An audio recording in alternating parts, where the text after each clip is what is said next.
എന്താ ഇങ്ങനായി പോയേ? അപ്പുറത്തെ വീട്ടിലെ സിന്ധുവിന്റെ മോളെ കണ്ടു പഠിക്ക്.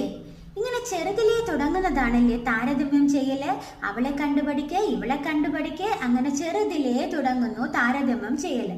വളർന്നു കഴിഞ്ഞാലോ ആ താരതമ്യം ഒട്ട് കുറയുന്നുമില്ല, വീണ്ടും താരതമ്യം ചെയ്യല് തന്നെ. ഈ താരതമ്യം ചെയ്യുന്നത് കൊണ്ട് എന്തെങ്കിലും നമുക്ക് ഗുണമുണ്ടാകുന്നുണ്ടോ? ഒരിക്കലും ഇല്ല. എല്ലാ മനുഷ്യർക്കും അവരുടേതായ വ്യക്തിത്വമുണ്ട്. ഒരിക്കലും വേറൊരാളാവാൻ എനിക്ക് സാധിക്കുകയില്ല, അതുപോലെ തന്നെ ഞാനാകാൻ മറ്റുള്ളവർക്ക് സാധിക്കുകയുമില്ല. എല്ലാ മനുഷ്യർക്കും അവരുടേതായ പ്രത്യേകതയും അവരുടേതായ വ്യക്തിത്വവും ഉണ്ട്.